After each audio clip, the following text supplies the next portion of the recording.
Sorry, I don't make the rules. No. So I just follow. Don't say that. Chris? Okay. My God. Are you kidding me? 10:30 is TV. People will be responsible. Everything is under embargo until 10:30. Chris, fire away. Get us out of this. Okay. Sorry for wasting your time in the first place. Is it too early? Oh God, I don't know. Shall I ask? Is it too early to see this as a game between two title contenders? It's game two. I mean, obviously everyone expects Liverpool going to be up there again, but do you see this as a game against the title contender? Yeah, no, it's too early. It's too early because it's not about what we should achieve with the squads we have and things like this, but you don't become a title contender because of the players you have or your own name or whatever. It's about how you play football, and you have something like this has to develop, and that's nothing what I only think a second about. What I know is that Chelsea is,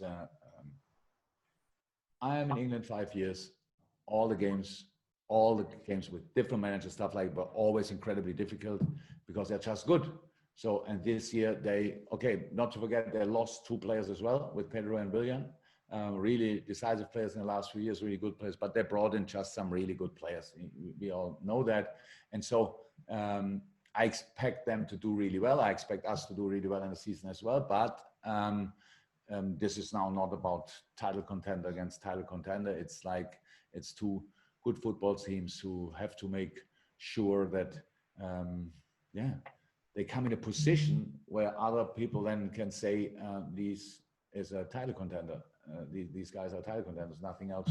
So it's too early, but anyway, a super game. So I think there was no year when Chelsea-Liverpool was not, before the game, seen as a top game. And now we have to make sure that the people will see that as well when they watch it. Dom King. The next question, then Chris McKenna in the open. Dom. Afternoon, Jürgen. You said just before about nobody has to leave if they don't want to. Just looking at the way the squad will be, how do you keep everybody happy in the competition for places?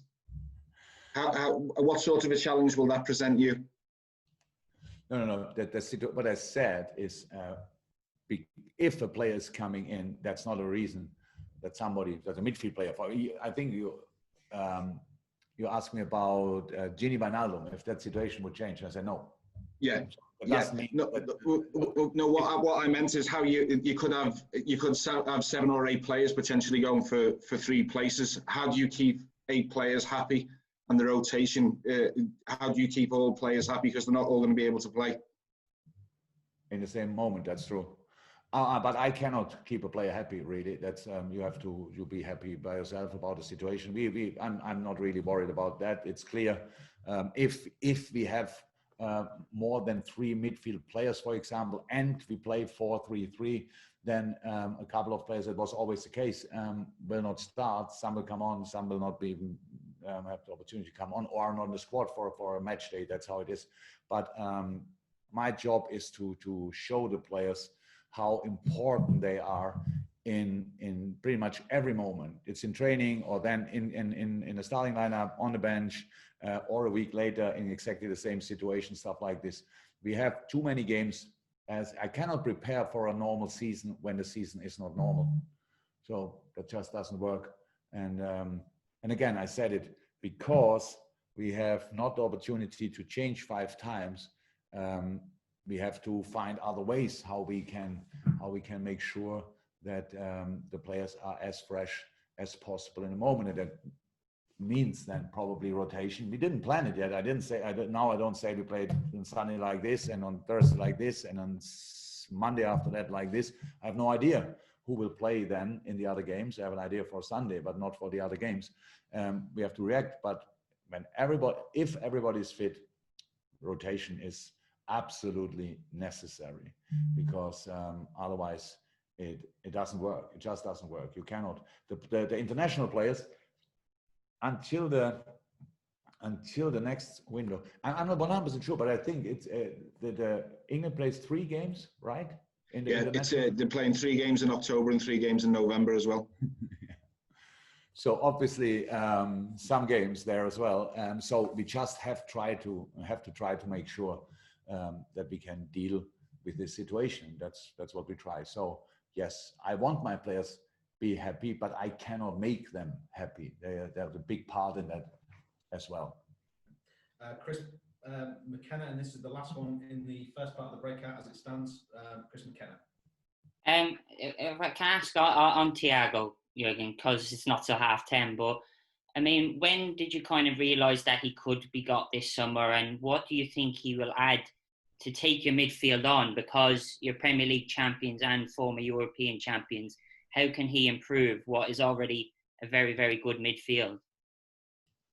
And now I can speak like it. Yes. Sorry, I'm a bit too silly for that situation. I'm not sure we had that before. So it's 10:30 at night. It's not. So then I don't understand why you all ask the questions beforehand when you can ask them afterwards anyway. So okay, it's pretty simple. He is, and nobody would see that in a different way, an absolutely exceptional player. And you are right. It's difficult to, and we said that last year already, and we said this year, it's difficult to improve a team like us in a moment with in a normal way.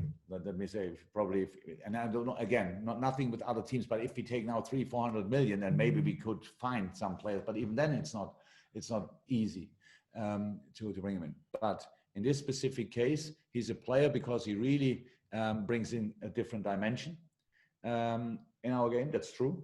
He has some skills which are in general pretty rare, but they suit us pretty well. So it's in a very difficult. That doesn't mean now it's just nothing about the other players. It's only different. So it's only different, and that's what I was, of course, very interested in. Apart from that, he was pretty excited about the opportunity as well. So was not a lot of convincing needed, and that helps as well. If somebody really wants to be part of a specific project, that's nice. And so all the things came pretty much together, and that's how we would say a win-win situation. And I'm really happy that we could do it.